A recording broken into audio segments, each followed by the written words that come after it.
Frères et sœurs, nous devons également faire le bilan. Faire le bilan de notre vie chrétienne. Où ça a été, où ça n'a pas été, où ça a marché, où ça n'a pas marché. Connaître les pas et les hauts. Et qu'en 2016, nous puissions encore faire un effort. Tant que Christ n'est pas encore revenu, nous avons toujours un combat à mener. C'est rester dans la droiture, dans la vérité de Christ. C'est de saisir notre Seigneur et de marcher avec lui. Alors ce matin, je voudrais juste, frères et sœurs, vous apporter, vous exhorter avec ce thème qui est le suivant: le regard de Dieu sur toi et sur moi. Dieu a envoyé son Fils, il est né durant 3 ans, il a apporté la bonne nouvelle, il est monté à la croix, il est ressuscité, il est mort ressuscité, il est reparti, et il viendra vous chercher.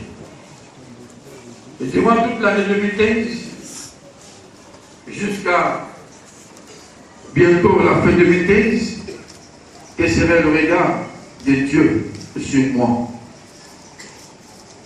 Alors je dis que, avec ce message, entrons dans une réflexion qui concerne une relation très personnelle avec Dieu, lui et moi.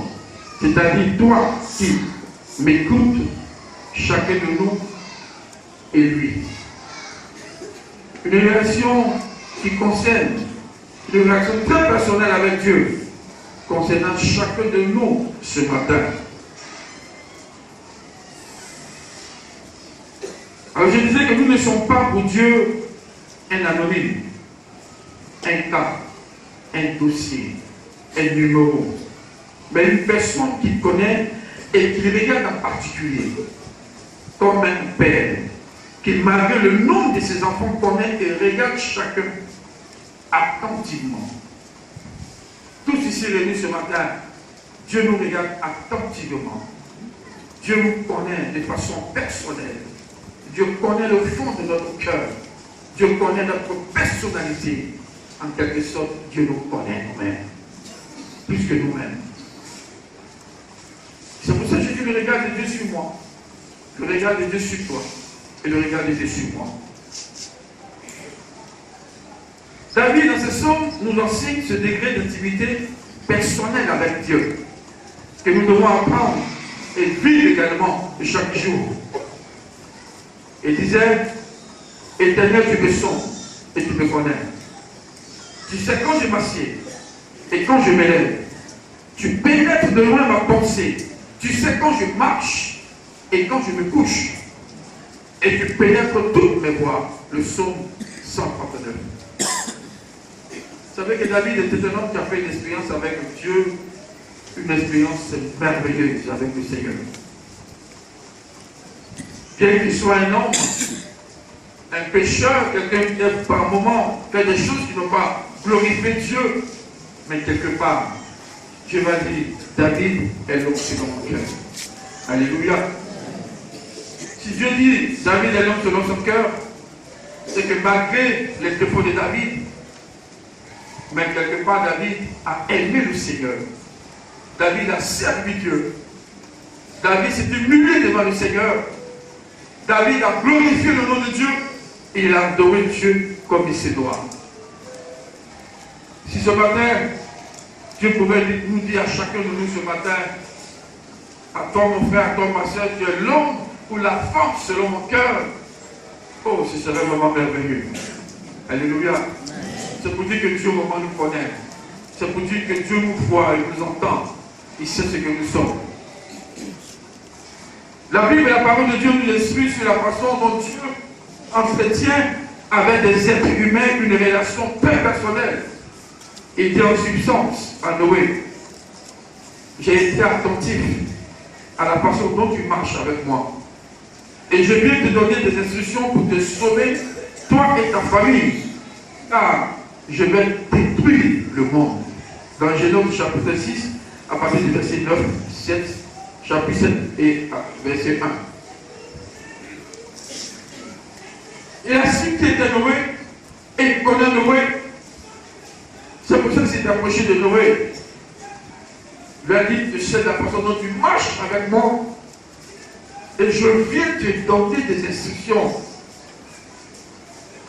pour te sauver, car je vais détruire le monde. Frères et sœurs, que notre prière en 2016, c'est que Dieu nous donne des instructions. Nous savons tous que le monde va passer et que nous savons même que déjà le monde est en train de passer. Mes frères, permettez dans nos prières de demander au Seigneur de nous donner des instructions. Avant qu'il ne détruise le monde, avant qu'il nous revienne, avant qu'on ne parle de la guerre d'Armageddon, disons tout ce que l'Apocalypse nous dit, que Dieu nous donne de façon personnelle des instructions à chacun de nous, chrétiens et l'église évangélique des assemblées de Dieu de jusqu'au centre. Que Dieu nous donne des instructions pour l'année qui va commencer. Et je pourrais dire que chacun de nous, dans le bilan, dans son bilan spirituel, lorsqu'il va présenter cela au Seigneur, en disant, Seigneur, voici mon bilan spirituel, je veux que tu notes mon bilan. Si c'est sur 10, si c'est sur 20. Vous savez, si c'est sur 20, à 10, vous avez la moyenne. À 9, c'est médiocre. À 5, à 4, alors, c'est pas la peine. Et sur 20, quand on a une note, elle est là sur 5, et elle est écrit mauvais travail, elle est paresseux. À ça, pour les professeurs, vous en savez. Que Dieu nous donne des instructions afin que 2016 soit pour nous une année auquel nous pouvons encore monter davantage à nos sommets et connaître Dieu. Que Dieu nous aide à abandonner, à laisser tout ce qui n'a pas pu nous aider durant cette année 2015 et à porter nos regards sur les cieux. Qu'il nous donne des instructions nous disant que je vais détruire le monde, que j'arrive bientôt. Mais ta position ne me sait pas. Je voudrais que tu retournes. Je voudrais que tu reviennes à ton premier amour. Frères et sœurs, que Dieu nous donne des instructions comme il a donné à Noé. Dans tes moments de prière, dans tes moments de rencontre, demande au Seigneur de te donner des instructions. Seigneur, donne-moi des instructions, parce que je sais que tu vas détruire ce monde. Mais avant que tu reviennes, qu'est-ce que tu me dis? Il a fait comprendre à Abraham, je te considère comme mon ami. Je vais être ton compagnon de route. Je vais te bénir, toi et les tiens. Marche devant moi et sois intègre. Marche devant moi et sois intègre. L'intégrité.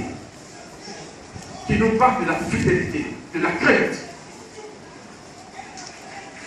Chers frères et sœurs, soyez comme Abraham. Lorsque Dieu m'a dit, je te considère comme mon ami. Il est bon d'entendre le Seigneur par moment nous parler, nous considérer comme son ami, nous considérer comme son frère, nous parler comme un ami, un frère. C'est merveilleux quand il nous parle. Et quand il dit, je vais te bénir, toi et les tiens, marche devant moi. Marche devant moi, c'est-à-dire que quand nous marchons devant le Seigneur, vous savez souvent quand on va au champ, je n'ai pas fait le village tout à fait, mais pendant les vacances, quand j'allais souvent au champ avec les grands-parents, souvent je ne sais pas si c'est une manière d'être malin, ils nous mettent devant avec la rosée là, quand on passe, nous on prend toute la rosée et puis derrière ils arrivent. La rosée ne les touche pas et puis ils passent bonnement, tu vois. Vous les enfants devez être devant nous.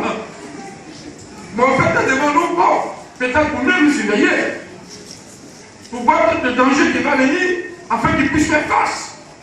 Mais aussi, profite pour que Nous nettoyons la route et puis de la rosée ne l'entête pas. Voilà, marcher devant le Seigneur, c'est être sous la surveillance de Dieu, être sous ses gardes. Parce qu'il nous regarde quand nous marchons devant lui. Il nous tient à l'œil. Et quand l'ennemi viendra, avec, j'allais dire, toute sa panoplie de plans diaboliques ou sataniques, et toutes ces choses, au regard de Dieu, il sera comme à la main. Sa matrice viendra nous protéger et nous garder des attaques de l'ennemi. Tu marches devant moi, mais sois aussi intègre.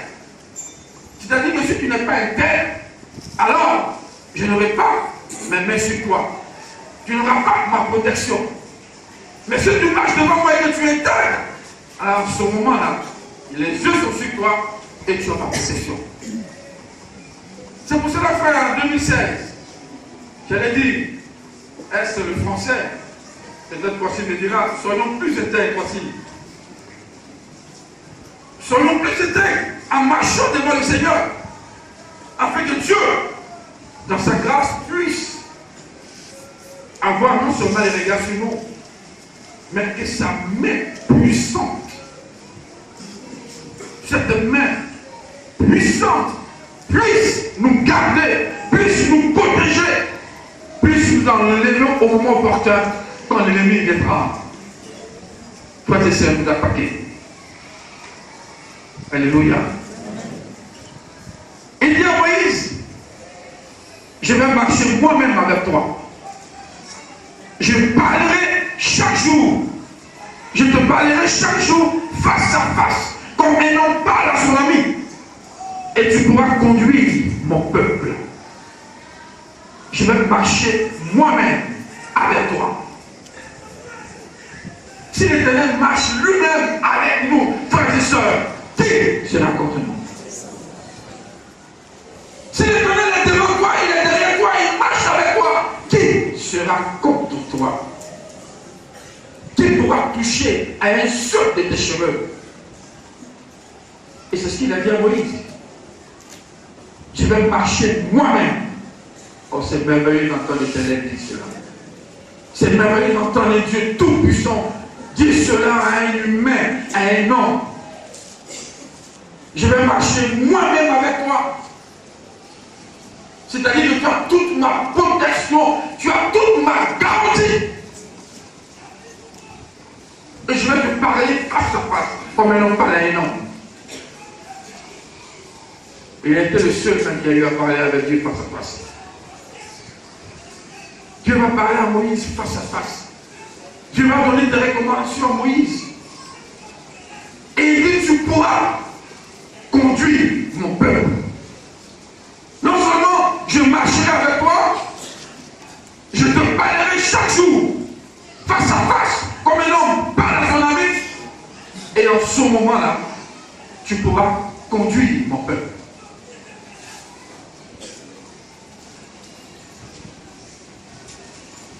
Tu as ma protection, tu as mes recommandations, tu as mes préceptes, tu as mes commandements.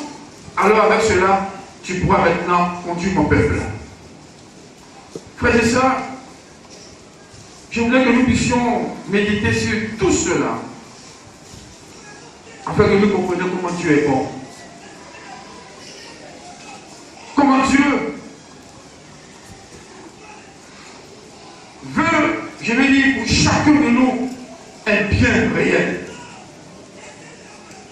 Et dans tout cela, Dieu veut que nous puissions nous approcher nous-mêmes de lui. De façon sincère, de façon intègre, de façon, j'allais dire, loyale.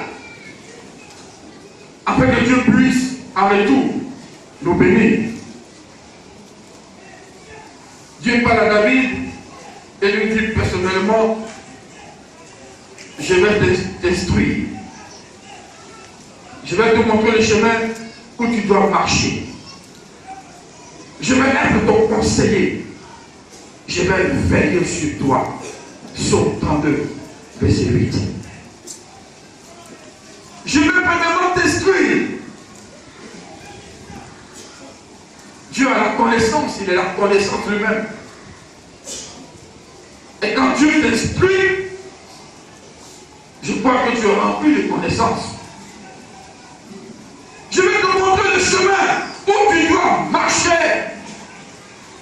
Oh Seigneur, en 2016, montre à chacun le chemin où nous devons marcher. Montre à chacun de nous ici présents, aux soeurs, aux frères, à tous ceux qui sont là. Église Assemblée de Dieu, dans Boré, de Jasco, en 2016, montre à chacun où il doit marcher.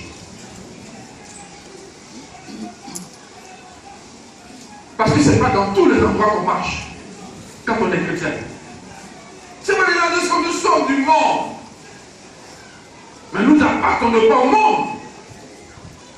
C'est pour ça que Jean disait que celui qui aime le monde, l'amour du Père n'est pas en lui. Et là Dieu dit, je vais être ton conseiller. Je vais être ton conseiller. Car chacun de nous, Dieu soit notre conseiller. Quand vous voulez être conseiller, prendre Dieu comme conseiller, ce n'est pas de nous laisser affaiblir par des événements heureux. Ce n'est pas à chaque moment rester à pleurer quand il y a des difficultés, quand il y a des problèmes. Mais c'est venu auprès du Seigneur. En tant que conseiller, tu sauras te dire ce qu'il faut. Vous savez, hier j'étais à Tagui, je suis allé saluer l'époux du pasteur qui est décédé. Il y avait la famille qui était là.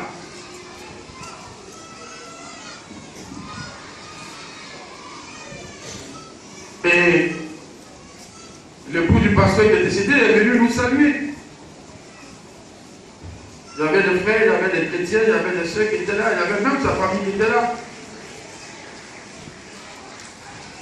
Et j'ai dit à la soeur, vraiment, dans ces circonstances-là, des fois nous n'avons pas les mots justes qu'il faut. Nous n'avons pas les paroles qu'il faut. Le frère, il est décédé. C'est vrai. Il est parti. Mais il faut comprendre une chose. C'est Dieu qui l'a appelé, peut-être de la vie païenne, à la conversion. Et ensuite Dieu l'a amené à son champ pour œuvrer pour lui. Il a travaillé pour le Seigneur. Et pour finir, Dieu l'a enlevé. Pour dire que lui, sa mission sur cette terre a pu faire. Je voudrais que dans ce moment douloureux que tu comprennes cela. Tu es une chrétienne, tu as servi le Seigneur aux côtés de ton mari, il est pasteur, il est parti, mais il faut que tu comprennes cela. Parce que c'est Dieu qui a voulu. Il est souverain. Quand on parle de la souveraineté de Dieu, c'est-à-dire qu'il ne reçoit d'ordre de personne, il est au-dessus de tout le monde. Et il fait ce que nous sommes bons. Et nous devons accepter. Et ensuite être son conseiller. J'ai dit à la sœur, il faut que tu acceptes cela. C'est vrai que peut-être tu seras peut-être peu pendant un moment. Qui sait? Peut-être Dieu te réserve encore un époux quelque part. Parce qu'il est souverain. Il sait pourquoi son serviteur étant malade, souffrant, il a rappelé. Mais sache, et je souhaite que Dieu soit ton conseiller. Je souhaite que Dieu soit à tes côtés. Je souhaite que le Saint-Esprit te fortifie dans cet instant-là. Et que surtout, tu portes tes regards sur Dieu. C'est là l'essentiel. Et elle a compris, nous avons prié pour lui. Nous avons prié pour elle. Et ensuite, nous sommes revenus sur Abidjan. Alors là, tu dis à David, non seulement que je vais te montrer le chemin, mais je vais également te conseiller. Je vais te conseiller. également sur toi. Alors je voudrais, frères et sœurs, j'ai beaucoup à dire ce matin, mais je ne voudrais pas aussi aller parler trop parce que c'est mon dernier message de 2015. Je bénis le Seigneur parce qu'il m'a donné la vie depuis janvier jusqu'en décembre.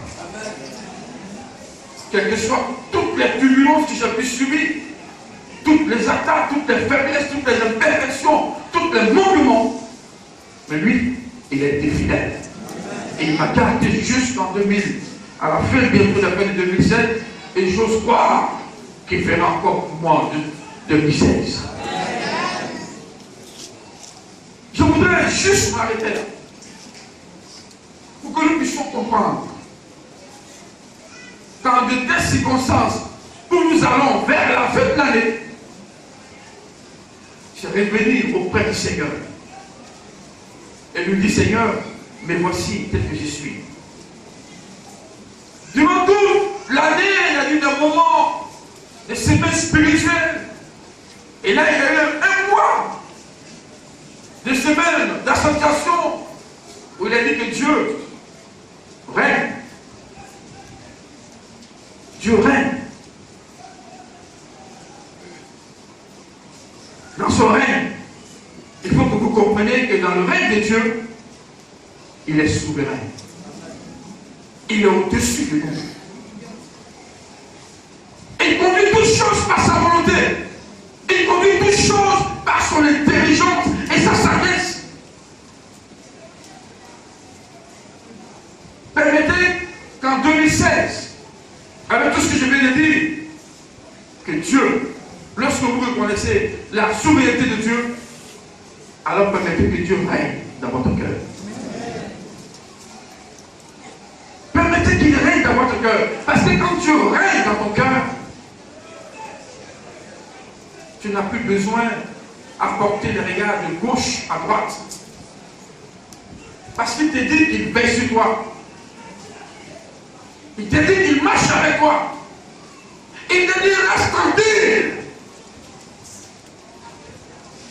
Parce qu'il fera des grandes choses pour toi. Mais toi, reste tranquille et permets que Dieu agisse dans ta vie. Il règne par sa force, par sa toute puissance. Lorsque vous lisez le psaume 93, je crois, il a été dit, je voudrais juste peut-être terminer par là, permettez-moi que nous allions dans ce psaume-là.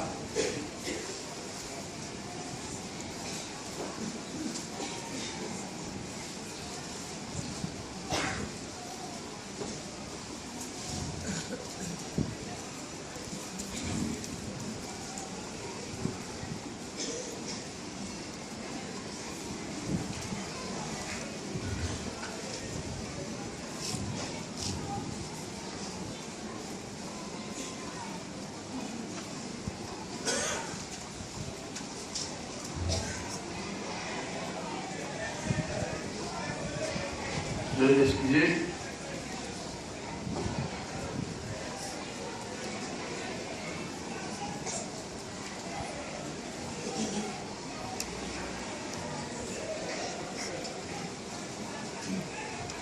Il dit que l'Éternel règne. Il est revêtu de majesté. L'Éternel est revêtu, il est saint de force. Aussi le monde est ferme, il ne chancelle pas. Ton trône est établi dans les temps anciens. Tu existes de toute éternité. Les fleuves élèvent au Éternel, les fleuves élèvent leur voix, les fleuves élèvent leur onde retentissante. Puisque la voix des grandes, des puissantes eaux, des fleuves impétueux de la mer, l'Éternel est puissant dans les lieux célestes. Les témoignages sont entièrement véritables. La sainteté convient à la maison au Éternel pour toute la durée des temps. Premièrement, il est revêtu de majesté. Alléluia. Il est revêtu de majesté. Il est saint de force. Il est saint de force. Il est tout puissant.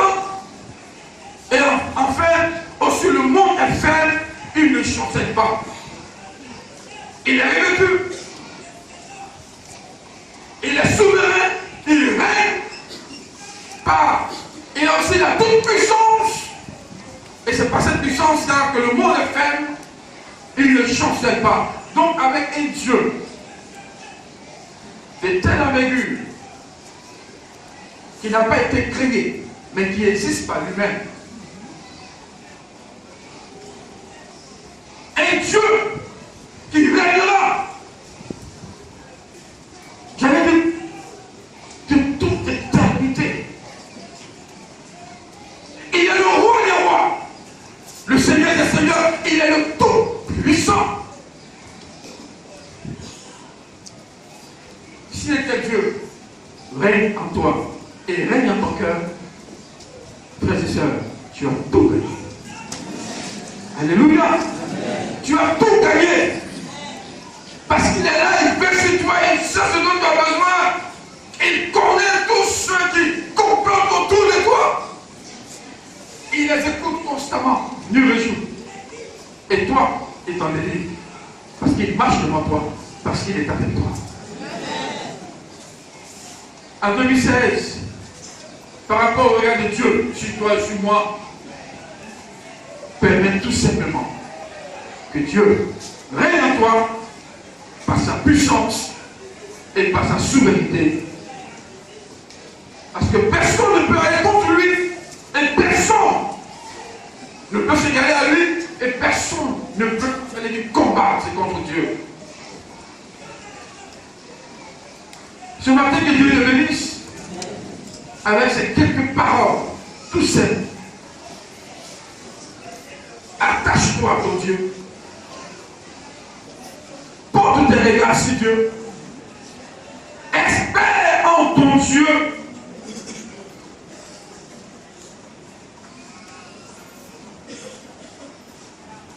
Et comme j'ai dit, avec tous ceux que j'ai cités, Moïse, Abraham et autres, permets à Dieu de marcher avec toi, permets à Dieu de t'instruire, permets à Dieu de te conduire, permets à Dieu de veiller sur toi pour cette nouvelle année qui va commencer. Je m'arrête là. Je voudrais, peut-être pour tous ceux qui vont voyager, que je ne verrai pas, je voudrais maintenant profiter pour vous souhaiter bonne et heureuse année en Jésus-Christ.